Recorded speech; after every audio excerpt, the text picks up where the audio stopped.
Force का क्या होता है? -2। हाँ, फोर्स का होता है ml2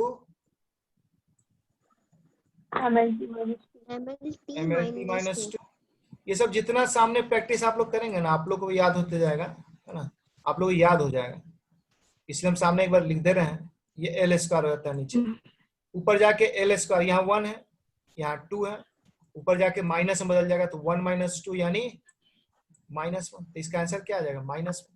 इसलिए यहाँ पर क्या लिखे हैं देखो, पी की जगह ml -1 t - 2। L cube volume का होता है। अच्छा, यहाँ पर ए को हम बाहर निकाल दिए और डायमेंशन a/v में 1/LQ आ गया।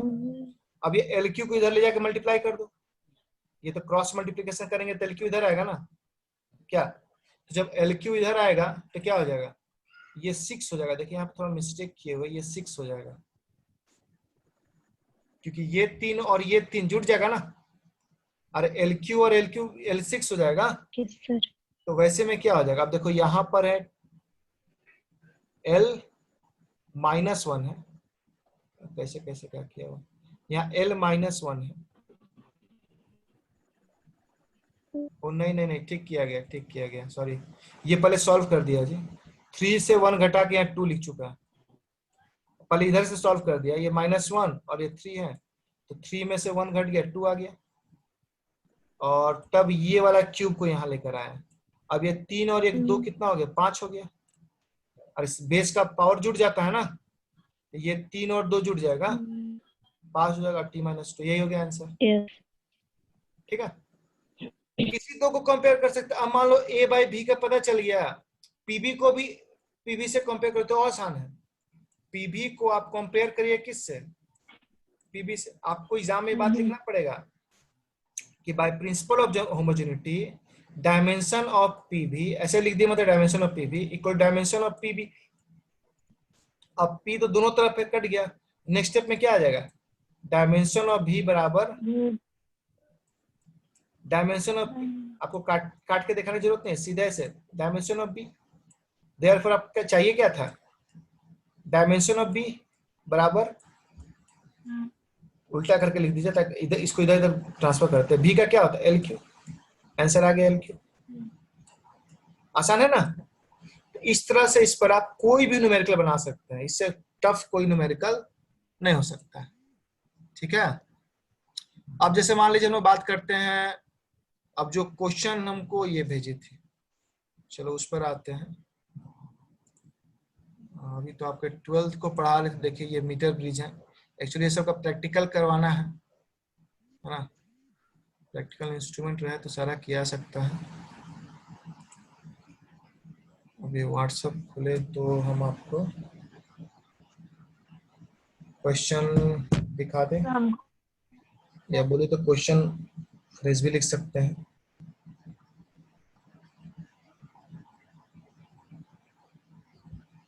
सर हाँ बोलिए, ये तो घूम ही रहा, छोड़ो हटाओ। हाँ बोलो। नहीं दिख रहा हमको स्क्रीन? पूछना है सर क्वेश्चन। किसको? दिख रहा है हमको सर, सामिया को। हाँ सामिया बोलो, क्या क्वेश्चन है बोलो। न्यूमेरिकल है सर। एक न्यूमेरिकल तो कोई तुम लोग भेजा है? ज्योति भेजी है। हाँ तो न्यूमेरिकल पोस्ट कर दो ना। न्यूमेरिकल कैसे पूछोगे हमसे?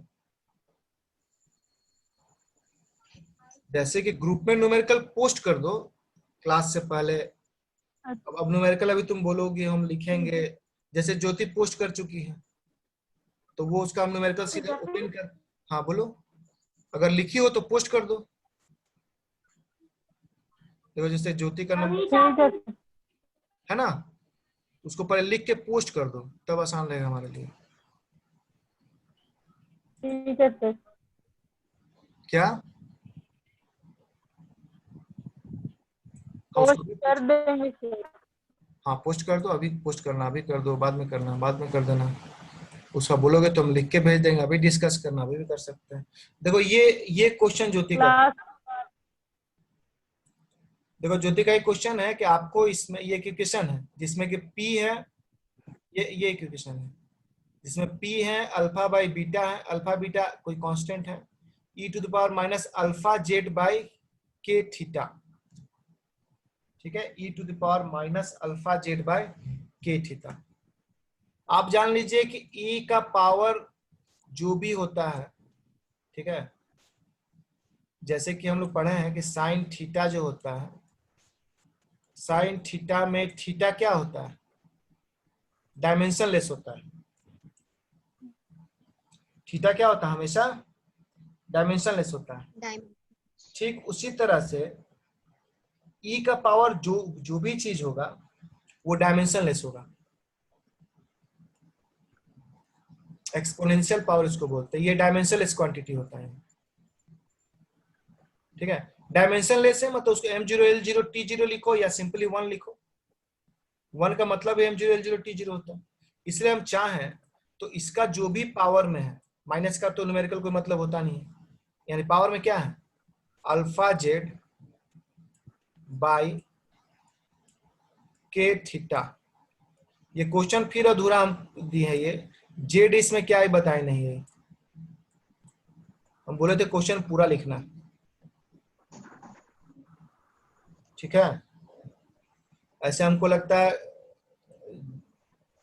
जेड क्या है इसमें, जेड सब कुछ डिफाइन करोगे तभी ना हम बताएंगे। तो थीटा तुम बोल रहे हो टेम्परेचर, तो इसके जगह के ले लो। डिस्टेंस है, क्या है, डिस्टेंस है। डिस्टेंस, हाँ, तो वो चीज वहां देना पड़ेगा आपको। इसमें से अल्फा का पहले निकालना होगा, आप अल्फा निकालिए। अल्फा का क्या होगा फॉर्मूला, ये हम बराबर 1 क्यों लिखे, समझ में आ रहा, क्योंकि एक्सपोनेंशियल इसको ई बोलते हैं, ई का पावर जो भी रहता है आपस में मल्टीप्लाई करके रिजल्ट हमेशा 1 आता है। ये डायमेंशनलेस क्वांटिटी है, एक्सपोनेंशियल का, लोगरिथम का, चाहे ट्रिग्नोमेट्री का, सॉरी हाँ ट्रिग्नोमेट्री में जो आता है sine theta cos theta tan theta, ये सब थीटा पार्ट हो गया, इसका पावर हो गया, ये सब का सब डायमेंशनलेस क्वांटिटी होता है। ये डायमेंशनलेस क्वांटिटी यानी 1 हो गया वैल्यू। यहां से अल्फा निकालिए, अल्फा कितना हो जाएगा, के थीटा बाई जेड हो जाएगा, ठीक है।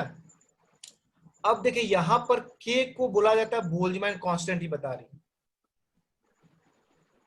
ठीक है। तो बोल्ट्जमैन कांस्टेंट जो होता है शायद आप लोग नहीं जानते होंगे, बोल्ट्जमैन कांस्टेंट एक्चुअली एक फॉर्मूला होता है E इक्वल टू के टी, एनर्जी का फॉर्मूला है E इक्वल टू के टी। ये एनर्जी ऑफ, आप समझ सकते हैं जैसे कि जब किसी भी मॉलिक्यूल को आप एनर्जी दीजिएगा, किसी भी एटम को, ठीक है, तो मिनिमम एनर्जी लेता है 1/2 kT, वो 1/2 kT से वाइब्रेट करता है वो, इस एनर्जी से मिनिमम एनर्जी जो लेता है। तो उसी का एक पार्ट है kT, 1/2 लोगों को कोई फर्क नहीं पड़ता, 1/2 kT होता है, ठीक है, पर डिग्री ऑफ फ्रीडम वगैरह सब होता है। तो वो नहीं, आप इतना जानिए एनर्जी इक्वल टू kT एक फॉर्मूला होता है। तो आप यहां से E का निकाल सकते, K का निकाल सकते हैं। K इक्वल टू क्या हो जाएगा, E/T, E/T। शायद आपको पता होगा, हम डिस्कस भी किए थे कि एनर्जी का डायमेंशन और वर्क का डायमेंशन सेम होता है। तो वर्क का डायमेंशन किसी को याद है, तो एनर्जी बराबर होता है वो ml, बताइए जी वर्क का डायमेंशन क्या होता है, ml2t minus, हाँ ml2t-2 होता है। अच्छा, यहाँ T से हम टेम्परेचर दिखा रहे हैं, लेकिन डायमेंशन इसका T नहीं होता, डायमेंशन क्या होता है इसका, डायमेंशन K होता है। K से हम दिखाते हैं, देखो यही सब फिजिक्स का थोड़ा समस्या है। देखो K से यहाँ बोल्ट्जमैन कांस्टेंट दिखा रहे हैं, लेकिन स्क्वायर ब्रैकेट के अंदर K आ गया मतलब ये डायमेंशन दिखा रहा है ना, इसलिए बोलेगा स्क्वायर ब्रैकेट बहुत इंपॉर्टेंट है। स्क्वायर ब्रैकेट हटा तो बोलेगा अरे तो K आ गया है, नहीं वो चीज नहीं है। इसको सॉल्व कर दिया सिंपली, तो कितना आ गया, m l2 t-2 k-1 के ऊपर जाए तो k-1 हो जाएगा ना। तो ये k का डायमेंशन आ गया, ये वाला यहां रख सकते हैं।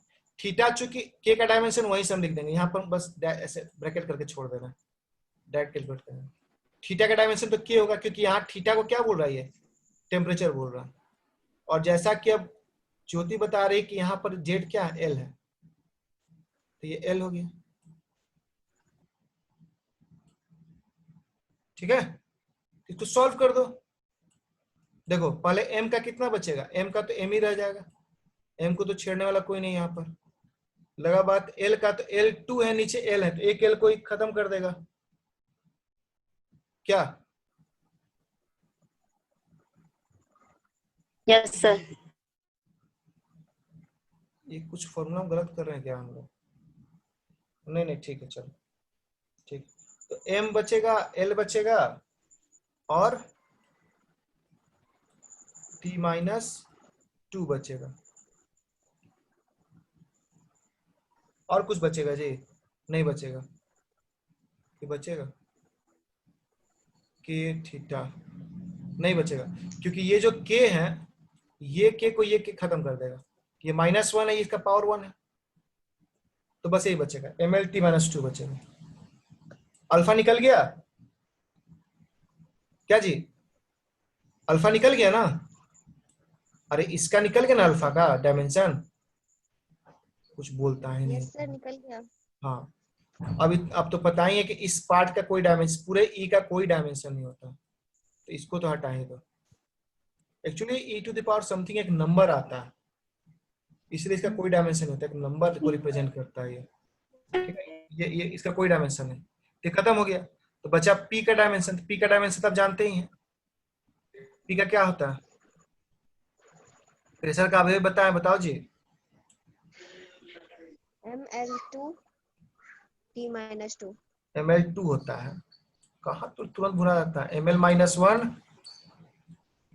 T-2, अभी जस्ट बताएं प्रेशर का। सॉरी। ये हो गया अल्फा का चाहिए, अब बीटा का, ये तो 1 हो चुका है। बीटा कितना है? ML-T-3। ठीक है, क्रॉस मल्टीप्लिकेशन कर दो। अरे आपको अल्फा का यहाँ पे डायमेंशन दिखा दो ताकि लगे अल्फा का डायमेंशन पूछा जा रहा है। क्रॉस मल्टीप्लिकेशन कर सकते हैं ना? कितना हो जाएगा? Yes sir. क्रॉस मल्टीप्लिकेशन करेंगे तो कितना बचेगा? ओ सॉरी सॉरी सॉरी, गड़बड़ हो गया। हमको अल्फा का ही निकालना है ना, ये हम गड़बड़ कर दिए। अल्फा का तो ओहो मिस्टेक हो गया। बीटा तो नीचे है ना, तू लोग बोलता नहीं। पी की जगह लिखे हैं अल्फा का, अल्फा ना निकला हुआ है जी, ML-T-3। लिखने में प्रॉब्लम होता है कर्सर से थोड़ा। बीटा इक्वल कितना हो जाएगा? आपको बीटा का चाहिए ना, आपको बीटा का डायमेंशन पूछा गया है, तो बीटा का डायमेंशन जब निकालिएगा तो बीटा का डायमेंशन कितना हो जाएगा? इससे इसका डिवीजन होगा, इस पूरे डायमेंशन से ये डिवाइड होगा, ये डिवाइड होगा तो mm कट जाएगा, mm कट जाएगा तो m का कहानी तो खत्म हो गया। तो किसका कहानी बचा? l का। l यहाँ 1 है, ये नीचे आएगा -1, ऊपर जाके L2 हो जाएगा, तो m का कहानी खत्म, तो दिखाने की जरूरत भी नहीं है। L2 बचेगा और t देख लो, यहाँ 3 नहीं है जी, फिर गलती की है, 3 नहीं है, -2 होगा तो -3 होगा। 2 होगा, 2 होगा, ये 2 है ना, ये भी 2, खत्म हो जाएगा, सिर्फ L2 बचेगा आंसर। L-2। L-2 नहीं, L2, ये वाला नीचे। सर बाई नीचे में तो L रहता है, तो ऊपर में जाके माइनस हो जाएगा ना। अरे नहीं बाबा, ये इधर मूव करोगे, ये नीचे ना आ जाएगा। देखो अगला स्टेप में क्या होगा, अगला स्टेप में ये बीटा यहाँ आ जाएगा और ये नीचे चला आएगा, है ना? Yes sir. क्या दिखाना पड़ेगा, समझ में आ रहा है? क्योंकि यहाँ पर सर आ बीटा गया। आ गया ना, आ गया सर। यहाँ पर बीटा है, क्रॉस करोगे ना, ये इधर चला जाएगा, नीचे आ जाएगा, सिर्फ पहले इसका आंसर। देखो न्यूमेरिकल पूछना हो तो हमको कम से कम 2 मिनट पहले भी सेंड कर दो। ऐसे कोई लैंग्वेज में पूछना ठीक है, लेकिन न्यूमेरिकल के लिए आप सेंड कर दीजिएगा तब ना बढ़िया रहेगा। उसको डाउनलोड करना पड़ेगा, डिस्प्ले करना पड़ेगा, तब ना बताएंगे। आप पर्सनली पूछना है तो पर्सनली मैसेज कर दो, पर्सनली व्हाट्सएप में डाल दो उसको, स्क्रीनशॉट ले ले तुम लोग क्लास का आज। ओह एक सेकंड, रहनुमाना सामिया 1 2 3 4 5 6 7 8 9 लोग ज्वाइन किया, चलो अच्छा है। हमको नहीं लगता कि अब इसमें कोई समस्या होनी चाहिए। नेक्स्ट देखो सामिया, तुम अपना क्वेश्चन भेज दो, है ना? क्लास के बाद। हाँ, क्लास के बाद भेज देना, चाहे लिख के रखना, लिख के हमको ग्रुप में ही डाल देना, है ना? Yes sir. चलो, it is used to derive relation among physical quantities. अगर आपको सिचुएशन बता दिया जाए, किसी एक्सपेरिमेंट का अगर आपको सिचुएशन पता चल जाए, कौन कौन सा फिजिकल क्वांटिटी इन्वॉल्व है उस सिचुएशन को बताने में, ये पता चल जाए, तो आप उन सारे फिजिकल क्वांटिटीज के बीच का एक रिलेशन डेवलप कर सकते हो। जैसे सोचो हमारे पास एक सिंपल पेंडुलम है, ठीक है? सिंपल पेंडुलम एक रस्सी के सहारे लटका हुआ है, ठीक है? अब हम बार बार एक्सपेरिमेंट कर रहे हैं, और क्या कर रहे हैं, इसको हम बार बार यहां ला रहे हैं, मतलब इसको ऑसिलेट करा रहे हैं, जिसको हम लोग दोलन करना कहलाते हैं, इसको ऑसिलेट करा रहे हैं, मान लो ऑसिलेट करा रहे हैं। सिंपल पेंडुलम है, इसको दोलक जिसको बोलते हैं, घड़ी का सुई वगैरह घड़ी में ये लगा रहता है ना? ये इस तरह से रोटेट कर रहा है। तो मान लो ये पहला पोजीशन, यहां से हम इसको छोड़े, मान लो इसको यहां से ले जाके छोड़े, ये दूसरा पोजीशन, ये तीसरा पोजीशन। अब लौटते समय ये हो जाएगा चौथा पोजीशन, नहीं तीसरा ही रहने दो, पहला दूसरा तीसरा, लौटने के बाद ये हो जाएगा चौथा पोजीशन, और फाइनली हो जाएगा पांचवा पोजीशन, है ना? या इसी को ऐसे ही सोचो, पहला दूसरा तीसरा, लौटते समय तीसरा दूसरा पहला। हम बार बार एक्सपेरिमेंट कर रहे हैं, हम इसमें क्या क्या चेंज कर सकते हैं? हम इस बॉल का साइज को बढ़ा घटा सकते हैं, तब हम देखेंगे कि 1 2 3 3 2 1 होने में समय बदल जाएगा। हम देखेंगे कि इसका रस्सी का लेंथ अगर बढ़ा घटा दें तो हम देखते हैं कि टाइम बदल जा रहा है। हम देखेंगे कि यदि हम इसको ले जाके एक्सपेरिमेंट ऐसा जगह करें जहां के जी का अंतर पड़े, जी मतलब एक्सेलरेशन ड्यू टू ग्रेविटी। आपको पता होना चाहिए कि जो अर्थ का एक्सेलरेशन ड्यू टू ग्रेविटी वो लगातार बदल रहा है। जैसे जैसे हम धरती से ऊपर जाते हैं एक्सेलरेशन ड्यू टू ग्रेविटी घटता है, ठीक है? कहने का मतलब कि अगर मान लो ये धरती है हमारा, फिजिक्स से पॉइंट ऑफ व्यू से समझो कि यदि ये हमारा धरती है और कोई आदमी यहां से कूद रहा है और कोई आदमी यहां से कूद रहा है, कोई आदमी यहां से कूद रहा है इसके ऊपर, तो हर एक को एक्सेलरेट करने का दर अलग अलग है, ठीक है? इसमें एक्सेलरेशन कम है, सबसे कम इसमें है। एक्सेलरेशन समझते हो? जैसे मान लो इन तीनों के पास बाइक है, इसके पास भी, इसके पास भी, इसके पास भी, तो बाइक का जो कान ऐठते हो तुम लोग, कान समझते हो ना, बाइक का कान जिसको ऐठ के हम लोग चलाते हैं, एक्सेलरेटर जिसको कहा जाता है, तो ये कम ऐठेगा, इसको एक्सेलरेट करना कम अलाउ है फिजिक्स के भाषा। फिजिक्स कहता है कि भाई तुमको तेज नहीं चलाना है क्योंकि तुम बहुत अर्थ से दूर हो, तुम्हारा जी हम कम दिए हैं, इसको जी उससे ज्यादा रहता है, और सबसे ज्यादा जी इसको होता है जो अर्थ के नजदीक है। बात समझ रहे हो? तो जी का वैल्यू फिजिक्स के नियम में, आपको पता होगा पूरी दुनिया एक नियम के तहत चलती है, सूरज का पूरब से पश्चिम जाना, ये हर चीज एक नियम के तहत बंधा हुआ है, तो फिजिक्स एक नियम है। वैसे ही मतलब समझिए कि जी का वैल्यू सबसे ज्यादा कहां होता है? धरती के आसपास। अब मान लो आप धरती के अंदर जाना शुरू कर दिए, तो क्या लगता है जी? मान लो धरती के अंदर दो आदमी है, एक यहाँ है, ये धरती का बीच का पार्ट है क्योंकि धरती को हम गोल मारते हैं, और एक यहाँ, दो आदमी है, ये पहला आदमी दूसरा आदमी। आपको क्या लगता है जी किसको ज्यादा मिलेगा, पहला को कि दूसरा को, नीचे आने के लिए, सेंटर पे आने के लिए? जैसे कि अर्थ के सरफेस पे आने के लिए जी नीचे वाले को ज्यादा मिला था। तो अब 1 और 2 में किसको ज्यादा जी मिलेगा ओ के पास आने के लिए? दूसरा को सर। ओ, दूसरा को। हाँ, सही सोच है भाई कि जैसे जैसे हम नीचे आ रहे जी बढ़ते हैं और नीचे आएंगे और बढ़ेगा, लेकिन ऐसा नहीं होता। हम लोग धरती की तरफ बढ़ते हैं तो फिर से जी घटने लगता है। मीन्स जो यहाँ पर है उसको जी ज्यादा मिलेगा, लेकिन आप धरती के अंदर चलेगा जी कम हो जाएगा। और आपको भी बता दें कि जो सेंटर पर कोई चला जाएगा ना, अर्थ के सेंटर पर, तो उसके लिए जी 0 हो जाता है। अर्थ के सेंटर के आसपास कोई है तो उसके लिए जी 0 होता है। और आप धरती से बाहर निकल जाएगा तब भी आपका जी 0 हो जाएगा। मतलब धरती का जो एटमोस्फेयर है जहां से ग्रेविटेशनल फोर्स वीक पड़ता है तभी जी 0 हो जाएगा। तो ये एक्सपेरिमेंट हमने बार बार किया, हमने बार बार एक्सपेरिमेंट किया, हर बार मैंने पाया कि जो पेंडुलम का टाइम पीरियड है किसके किस पे डिपेंड कर रहा है? मास पे।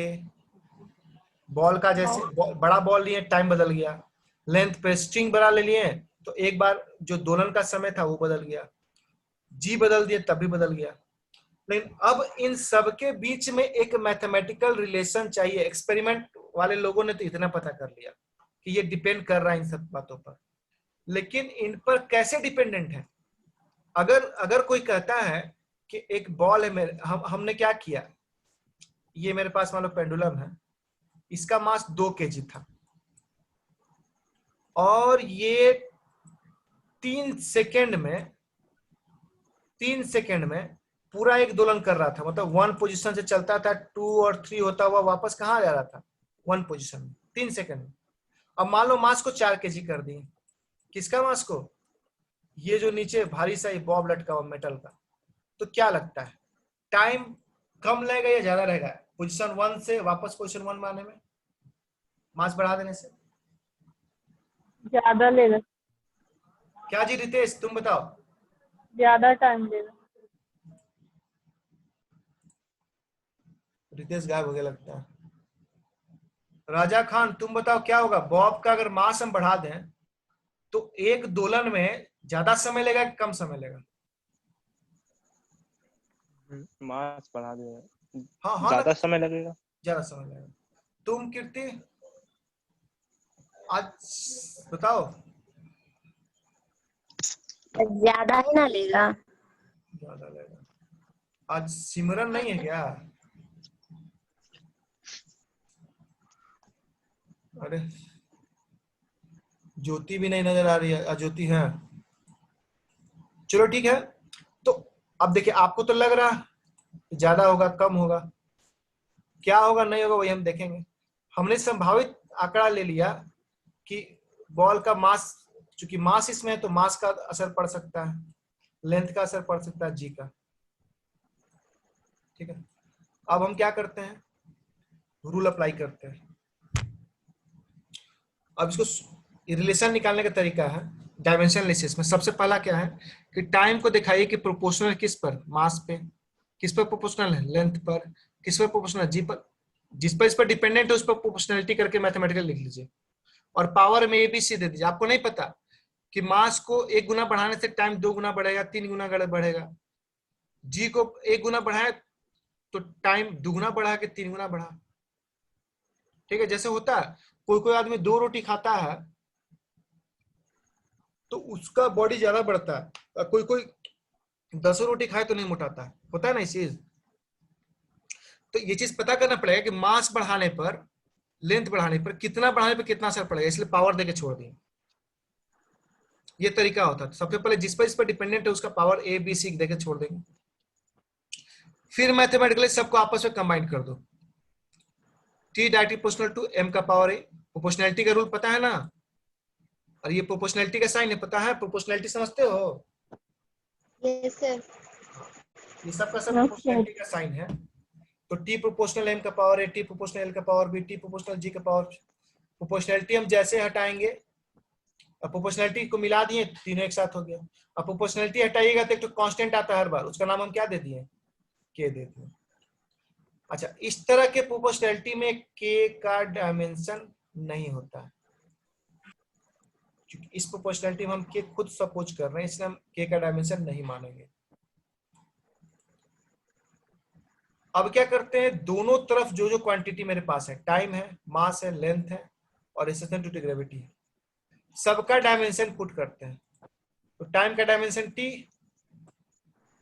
के का डायमेंशन तो होता नहीं है, मास का डायमेंशन एम होता है, अब पावर ए को पावर ए रहने दिए, लेंथ का डायमेंशन एल होता है, पावर बी को पावर बी रहने दिए, जी का डायमेंशन एल टी माइनस 2 होता है, पावर सी को सी रहने दिए। यहाँ तक कोई दिक्कत है बताओ? हम क्या लिखे हैं, पुटिंग डायमेंशन बोथ साइड, तो दोनों फिजिकल क्वांटिटी डायमेंशन रख दिए। यहाँ तक कोई दिक्कत नहीं है। आपको No, पता sir. है कि हम पावर में ऐसे नहीं छोड़ते, इसको अंदर ले जाते हैं, इसको अंदर ले जाते हैं। तो एल का पावर 1 था पहले से, ये सी जाके मल्टीप्लाई होगा, 1 इंटू सी हो जाएगा। टी का पावर -2 था, सी जाके मल्टीप्लाई होगा, टी का पावर -2c हो जाएगा। एल का पावर बी है, एम का पावर ए है और ये टी है। एम का पावर अंदर ले गए, इधर टी। अगर बोला जाए तो इधर में मास और लेंथ कितना है, सिर्फ टी का पावर 1 है, मतलब मास और लेंथ 0 है। तो इसको तो हम ऐसा भी तो लिख सकते हैं, और टी को ऐसा पूरा लिख सकते हैं नहीं बढ़ा के, यस सर। टी लिखे या m0 l0 टी लिखे, बात में कोई फर्क नहीं पड़ता। इधर आ जाओ तो क्या है, m का पावर a, l का पावर, यहाँ b था और ये c था, तो b और c जुड़ जाएगा आपस में, b का पावर l का पावर b प्लस c हो जाएगा। आपको पता है ना कि l का पावर b है और ये इंटू है बीच में, l का पावर c है, जब बेस सेम हो तो पावर को जोड़ देते हैं, l का पावर b प्लस c। वैसे t का पावर तो कहीं कुछ नहीं, बस t का पावर -2c रहने दी। अब प्रिंसिपल ऑफ होमोजेनिटी कहता है कि इक्वल टू के दोनों तरफ हर एक फिजिकल क्वांटिटी का डायमेंशन सेम होना चाहिए। या समझो अगर ये दो टर्म है, ये पहला टर्म है और ये दूसरा टर्म है, यहाँ दो ही टर्म है ना, पहला टर्म दूसरा टर्म, अगर एक इक्वेशन है ये और दो टर्म है, पहला टर्म दूसरा टर्म, तो दोनों का डायमेंशन क्या होना चाहिए, सेम होना चाहिए। इधर वाले का डायमेंशन इधर से मैच करना चाहिए। तो इधर का m का डायमेंशन 0 है, तो ये a के बराबर, इसके बराबर होना चाहिए, डायमेंशन मैच करना चाहिए। डायमेंशन मैच करने का मतलब m का डायमेंशन 0, तो इधर m का डायमेंशन a, तो a बराबर 0 होना चाहिए। अब l का डायमेंशन इधर b प्लस c है, ये मैच करना चाहिए इक्वल टू के इस साइड वाले डायमेंशन से, जो कि क्या है, 0 है। अब t का डायमेंशन कितना है, -2c, ये मैच करना चाहिए किससे, इधर वाले t का डायमेंशन जो कि क्या है, 1 है। ये चीज हम कैसे लिख दिए, हमने यूज किया प्रिंसिपल ऑफ होमोजेनिटी का। प्रिंसिपल ऑफ होमोजेनिटी समझना बहुत जरूरी है। प्रिंसिपल ऑफ होमोजेनिटी कहता है कि किसी भी इक्वेशन के हर एक टर्म का डायमेंशन सेम होता है, तो इसका डायमेंशन और इधर का डायमेंशन, दोनों का दोनों डायमेंशन सेम होगा। तो मास का डायमेंशन 0, तो इधर वाले का भी 0 होगा, एल का 0 तो b प्लस c 0। बात समझ रहे हैं? ये इक्वेशन समझ में आया? पहले ये बताओ। Yes sir. Yes sir. क्या कोमल, कीर्ति, रहनुमाना सब खाली लड़का लोग कोई ज्वाइन नहीं किया, खाली राजा खाने को ज्वाइन किया। क्या होगा इस देश का?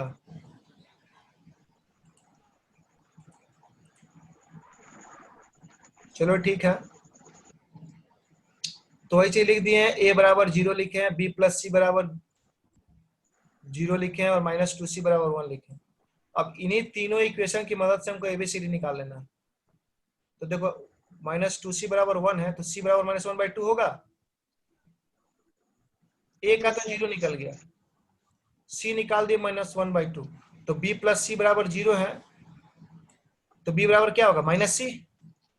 अरे b बराबर -c होगा, यस सर।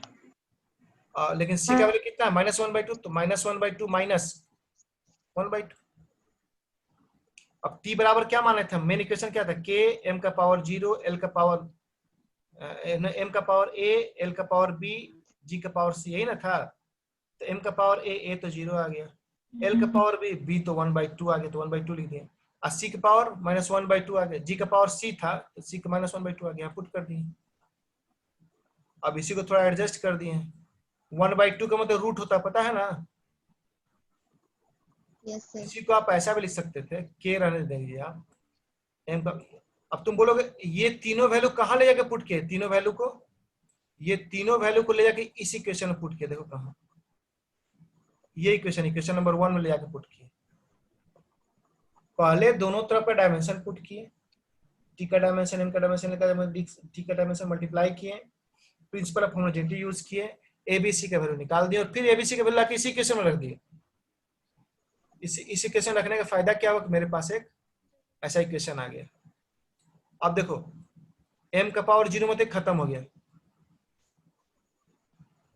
k को रहने दिए, l का पावर 1/2, l का पावर 1/2 को ऊपर रहने दिए और g का पावर -1/2, माइनस है तो नीचे ला सकते हैं इसको, g का पावर 1/2। अगला स्टेप में 1/2 हटा दो तो रूट आ जाएगा सब पर, पता होना चाहिए यही रूट में बदल जाता है, 1/2 का मतलब रूट होता है और k बचा रह गया। तो देखो तो यही फॉर्मूला आ गया, t = k√L/g। यहाँ पर m आया ही नहीं, इससे एक बात निकल के आया कि देखने में तो लग रहा था कि m का वहां रोल है, लेकिन m का कोई भी रोल नहीं है। इसका मतलब है कि अगर तुम्हारे पास एक रस्सी है, इसमें तुम एक बॉल लगाए हो, ठीक है, और ये यहां से लाके छोड़ते हो 1 2 3 आता है और वापस 3 2 1 आता है तो यहाँ पर तुम छोटा सा एक पेंडुलम लटकाओ या हाथी लटकाओ, घोड़ा लटकाओ, खुद लटक जाओ, लेकिन टाइम में कोई परिवर्तन मास के चलते नहीं होगा, बशर्ते तुमको एल क्या रखना है, फिक्स रखना है, और जी तो अर्थ के पास फिक्स ही रहता है। बहुत इंपॉर्टेंट चीज है कि मास बदलने से टाइम पीरियड में कोई असर नहीं पड़ता। कितना भी बड़ा बॉल लगा दो, अगर 1 2 3 सेकंड में गया है तो इसको बड़ा भी कर दोगे तो 1 2 3 और वापस जो आएगा, एक ऑसिलेशन जो करता है यहाँ से यहाँ और यहाँ से यहाँ, वो एक ही टाइम में करेगा, टाइम में कोई परिवर्तन नहीं पड़ेगा। अगर तुम इसका लेंथ बदल दोगे, थोड़ा सा बड़ा कर दोगे, तब टाइम बदल जाएगा। हो सकता था ये पूरा एक दोलन करने में 2 सेकंड लग रहा था तो 5 सेकंड हो जाएगा, क्योंकि लेंथ बढ़ाने से देखो डायरेक्टली प्रोपोर्शनल है ना। देखो एल बढ़ाओगे तो टी बढ़ जाएगा ना इस फॉर्मूले में देखो, और जी बढ़ाओगे तो टी क्या कर जाएगा, घट जाएगा। आपको क्या लगता है यदि हम चांद पे चल जाएं तो टाइम पीरियड बढ़ेगा घटेगा?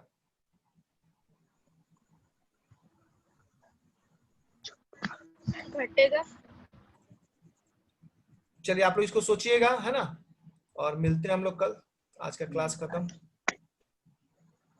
सबको गुड नाइट, है ना। Thank you.